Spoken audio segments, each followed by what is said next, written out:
Hello everyone and welcome to the MERN stack.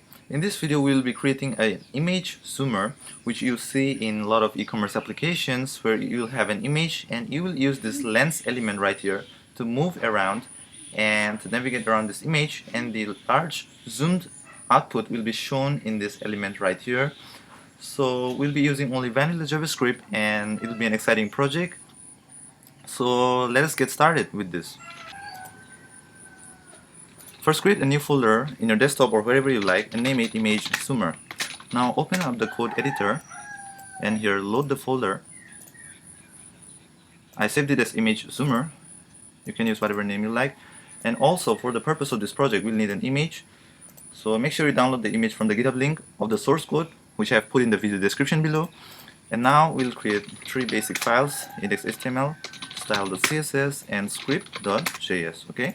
In index.html, first we'll write the basic boilerplate code, which is HTML:5, and now put the title as image zoomer, and also in the same way put a heading called image zoomer. Now we'll also need to link the CSS files as well as the script files. So CSS will be style.css, right? And the script file will be script called src, which will be script.js. Okay, now you can use live extension of VS Code. You can install and it will reload the browser as you save the code, or you can open in default browser, whichever method you like. I like to use the live server. So as you open in live server, you can see our title output as image zoomer. Now go back to your VS Code and let's add the basic elements. Now the elements that we'll be adding are this. In this screenshot you can pause and a little bit look at the dimensions which I have labeled. So this is the resultant rectangular which will show the zoomed image, and this is our image inside a container, and this is our lens. Now lens is the element which will move using our cursor, and it will contain the dimensions which will help us to calculate the background position to show here, okay, of the zoomed image. Alright, and also this container contains all the elements including the lens as well as the result. Now the result and lens will be absolutely positioned, so this one is moved outside of that and the image will be inside that. Okay, so let's get started and see what we mean. Okay, so div class equals to container, and then here we'll create image source as oranges JPG. Okay, the image which we are using for this project, and then I'll also add a class for styling as well as for selecting with JavaScript, which is image, and then in the similar way we have to create two more elements, which is lens and the larger div, which is result, where we'll see the zoomed output result.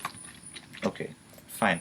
Now after you create this, of course you will see an image which is large and we have not styled it. So now let's get into styling and put some basic styles for these elements. So this style we have already linked. So first style is for container. So it's width output 500 pixels and height will be auto, so we don't have to write that. So width is 500 pixels, and then I want to put some border. This border 2 pixels solid blue color for debugging purpose, and also its position should be relative, okay, so that we can move the lens in respect to the dimensions, to the x and y position of this element, okay, and also this resultant div, of course. If you have learned positions in CSS like relative positioning and absolute positioning, fixed positioning, then you will understand what I'm talking about. So now in image we'll make style its width should be the width of the parent, which is 100%, and height should be automatic, so I have put height auto, and we don't need any borders here. So width is done, image styling is done, we don't have to touch anything else now. Now go to lens. For the lens, this lens we want it to be around 100 pixels width and height, and also it should be absolutely positioned. So let's put width of 100 pixels, height also of 100 pixels, and also position absolute. Okay, also when you use position absolute you can set top and left values. So let's say top and left of this lens will be 0 and 0. Also we have to add a border so that we can see what is going on, where it is, all those. Now let us see the output what we have. So we can see this small border. If I zoom it, you can see this small div here. So this is the lens right there, and this is our container. Now we should also add a transparent white color like this, right? we should give a little bit better look. So we'll say background color RGBA. We'll use RGBA because this A right here allows us to set the opacity. So let's say 255 full values, which will give us white color, and opacity will be 0.6. Now we can see the output. This is slightly opaque. So with this done, we need to style down the resultant div, this one. Okay, this will also be position absolute, and it will be 100% left, a little bit more than 100%. This is 100% left of the parent, so a little bit more than 100% of the left dimension. Let's see how to style that. So go to results, add the results rule, and then here we'll put position absolute, and then its left should be 100%. Let's put 100% for now, and top around 30 pixels, and then also border. Let me copy the border here and paste it. Border 2 pixels solid blue, and let's see the output. As again, it doesn't seem to come. Left is there, top is there, because we didn't add width and height, of course, which should be 300 pixels, and height should also be 300 pixels because I want it to be a square.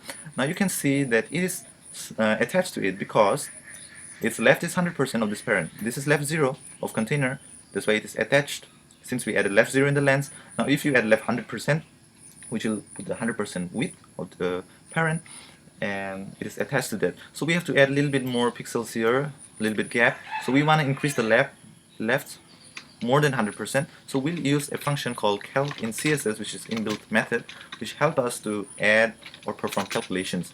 So I want to add around 50 pixels. Okay, so it has moved a little bit, 50 pixels more than 100%. And also we want to add some padding in the body. Let me add some padding at the edges. So body padding, we don't want any vertical padding, we just want horizontal padding, which will be 20 pixels. Okay, now there is nice padding around here. Now the next thing is writing our JavaScript code. So now we would like to move this lens here in correspondence to the cursor. Okay, so if we move our cursor here, wherever we move, the lens should move together with our cursor. So let's select first of all these 4 elements, starting from container, image, lens, and result. Okay, so const container, sorry, I can't type properly, equals to the document dot query, again this one, document dot query selector dot container, and now you copy this 4 times, and now we need one for image, lens, and result. So use Ctrl D, then image, then select this, Ctrl D, lens, and add last for results. We will also store 4 more variables. So this, all the variables right here, and also this image right here. If you look properly, you'll see that we need various dimensions like top, left, right? These dimensional values like height, width, we'll be using a lot, right, in the code. And we cannot use simply these elements, although we could use, example, if we want to get the height of container, you can use container dot offset height, or you can also use container dot height, container dot style dot height. You can do like that, but the problem with this is that you'll get often confused, because with container dot style dot height you'll get value in pixels, and also it will be a string such as 150 pixel, and then you have to work on extracting the numeric value out of the string, so it is troublesome. And offset height works well, but this is not enough because we'll need more values like top, left. Okay, container dot top, these values don't exist on the container element, so we have to use one function provided by a JavaScript API, which is get bounding client rect. Okay, it's provided by the DOM API, which gives us the left, right, top values, and we can access them very easily using those variables. So in the similar way, we will create 4 more variables to store this rectangular and this dimensional values. Okay, so just continue with me. Say container rect. Okay, we will name it as rect to mean that bounding client rectangular instance. All right, so you need to use the element, the DOM element, and then use dot get bounding client rect. Okay, get bounding client rect is an inbuilt function that you can call on this HTML DOM element, and then it will return this instance right here, and with this we can access the values such as dot width, dot height, dot top, dot left very easily which will serve our purpose for calculating various dimensional requirements for this project, right? So you will also need the dimensions not only for the container, we'll also need for length, for image, to calculate image height. Okay, so always remember that. So whenever you are working with dimensions like width and height and top left, it's always preferable to use getBounding client rect because it's easier to extract the values and it's very convenient. So copy 4 more times for the 4 values. One is for image, and next is for length, and the last one is for the result. So after this is done, we will need to work with updating the position, okay? So whenever the mouse moves over this container element right here, we will need to run some kind of event, a function, which will run, okay, every time this mouse is moved. So let's add an event to this container element, container rect.add_event listener. The event name is mouse move, okay? So whenever the mouse is being moved over this container element, you can run a function, let's say zoom image, and I'll create the function down there, function zoom image, and here you'll get an event object with which we can access the mouse positions using client X and client Y properties, okay? Now here we'll just console log, mouse or zoom image, and also e.clientX and e.clientY. Now let us see what output we have in our browser. Now if you open the Chrome DevTools here, okay, container rect, sorry, we are using container rect. Of course this is a bounding client rect instance, this is not the DOM element is container, we have to use container here, okay? Container element listener. Now whenever you move here, you can see a lot of logs. You can see 382, 587. So this one is e.clientX, which gives the X position of the screen, okay, X position of the cursor in the screen, and this is the Y position. So if I move till the left of the cursor, it should be 0. Around here, okay, it's around 34, it's getting less. If you move to the right, the X will increase. If you move down, the Y will increase. Okay, now let us use this value, okay, to move this lens, to update this top and left positions. Okay, let's see what we have now. So let us first store this value. Let's move up. Let's say let X equals to e.clientX and let Y equals to e.clientY. So now we'll use this X and Y value to update this lens element's position, right? This lens element has style property with which we can update its style, its CSS style. So here we'll put top. Since it's an absolutely positioned element, initially we have set top and left to 0. Now we'll update top and left in accordance to the value which we get from the event. Lens style top is, sorry, the top will be Y, left will be X, and the top will be Y.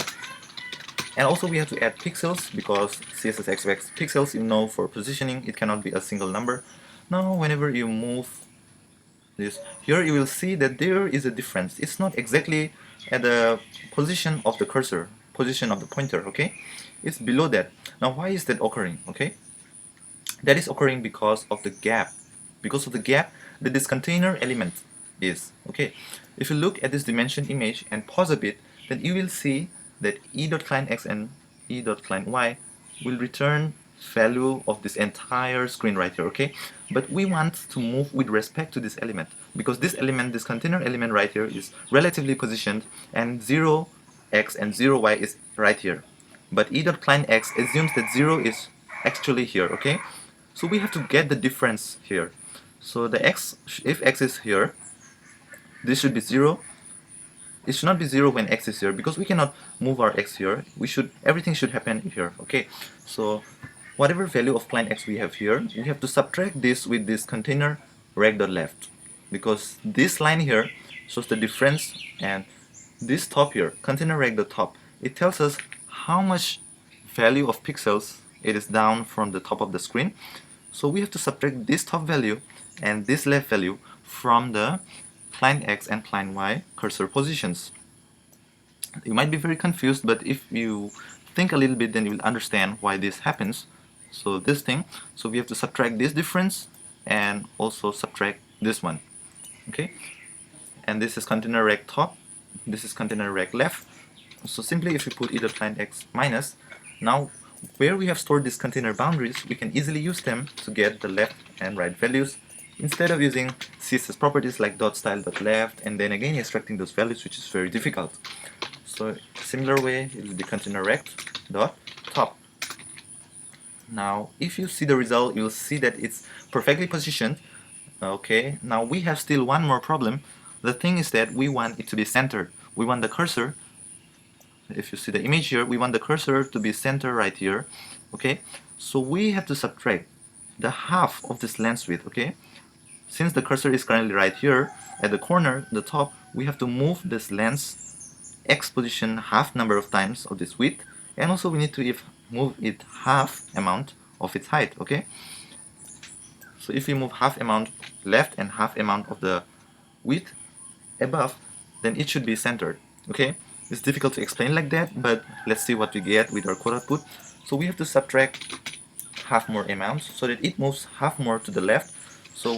And what to subtract by? We have to subtract by the lens rect dot width divided by 2. Okay, the half of the width we have to subtract, and also the half of the height. Now you can always try out the values. Okay, you can see the output is working well. Now always you can try out different values like removing this and to check out and experiment out what happens, then you'll get much more idea. Okay, now this is working perfectly fine. It's in the center position. Okay, now wherever the cursor moves, you can see that the lens is moving. Now let us move ahead to the next step. Now the next step is to prevent this lens from going out of this container. So we have to add conditions that will check that this is not crossing the boundary. Okay, so let us add the conditions. So first I'll add minimum x value that is possible, that is 0. In the similar way, minimum y value will be 0. Now let maximum x. Now the maximum x is a little bit difficult to explain as before again. Now the thing is, the right of this lens, if it crosses the right of this container here, okay, then we want its value to be fixed here. We don't want it to move. Okay, we don't want it to move if it crosses this. And in the same way, if it crosses this left with a 0 position, then it should not move. Okay. Now the maximum x, how to find the right side, how to find the right position of this lens. To find the right position, you have to add x. You have to add the lens width to the x value. Okay. Now this is the lens width, and this is the x position right here. Now if you add this lens width to this x position, which will be here, then you will get the right position of x. In a similar way, you can apply same concept for this down here. Okay.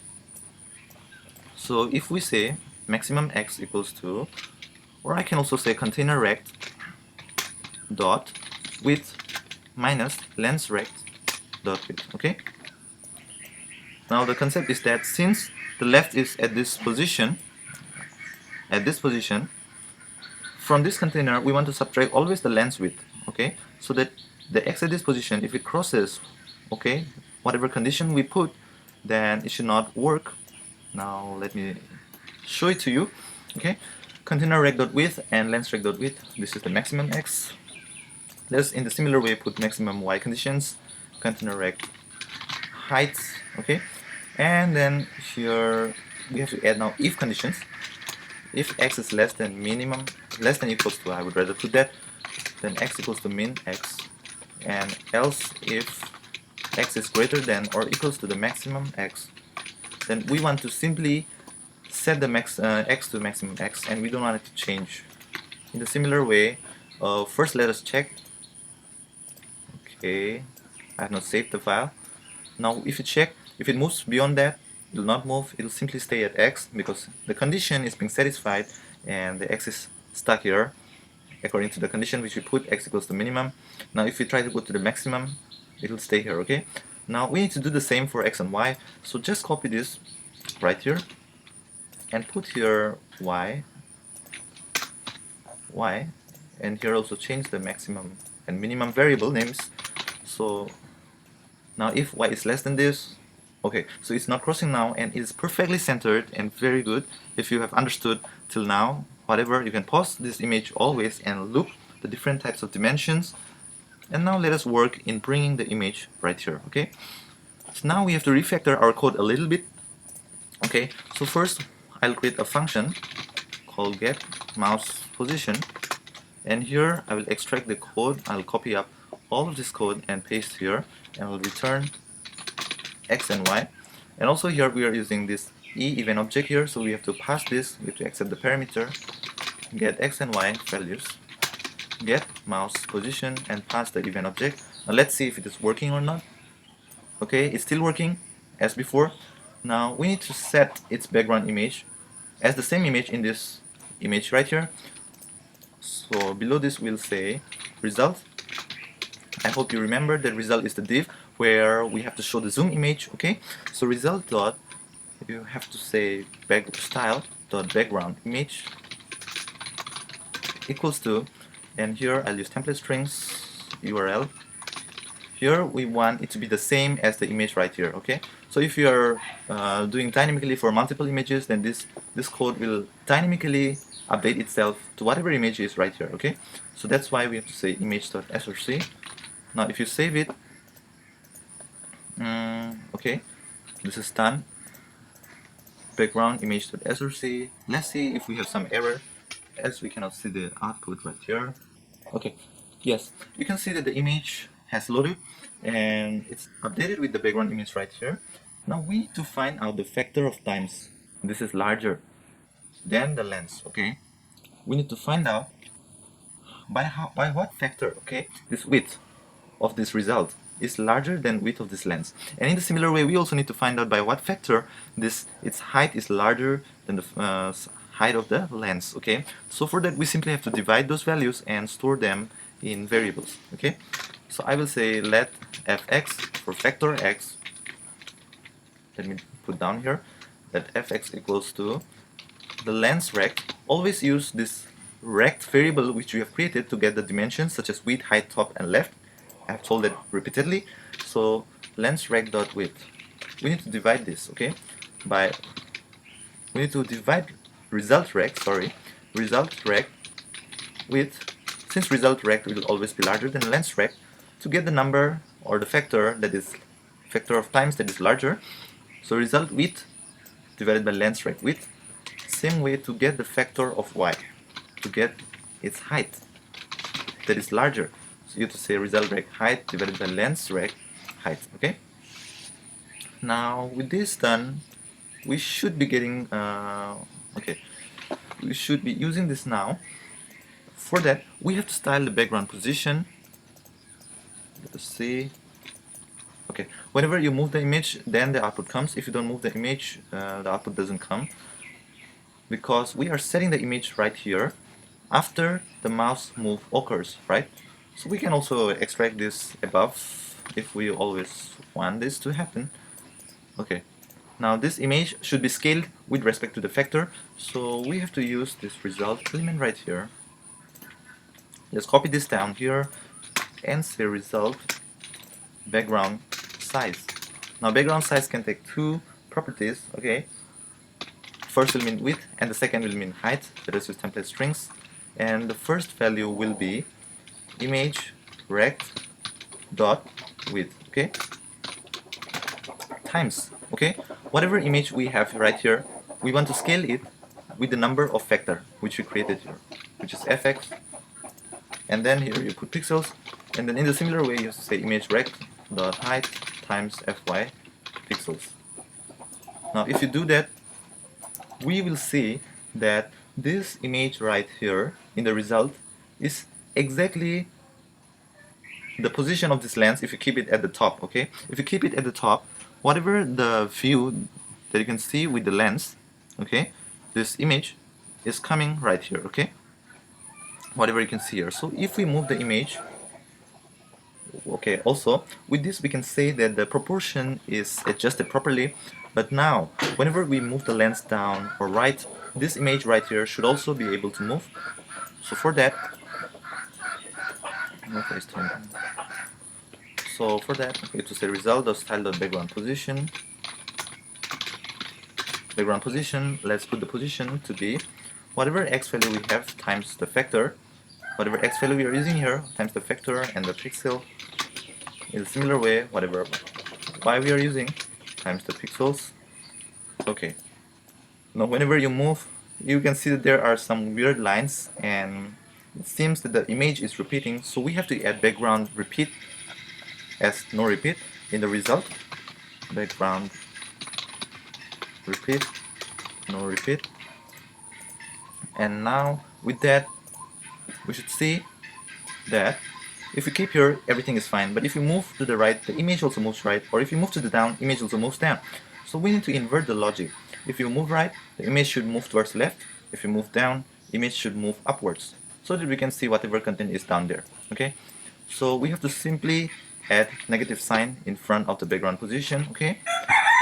So that it moves in reverse direction. So if you move right, now the background is moving to the left, and with this we complete it. And that's very awesome. We have completed everything. Now we can simply remove all the border styling, okay? We can simply say here border and then replace everything, add reject styling, okay. Now with this we have removed all the borders, and you can see that we've working everything fine, and this is how you create using various styling. Now this right here, if you see, I think you'll get it. It again confusing, but if you look at it properly, then all the values and all the calculations that is done actually makes sense, and this is how you create an image zoomer. And thank you for watching this video, and please like, comment, and subscribe to the Merge Stack. This is done.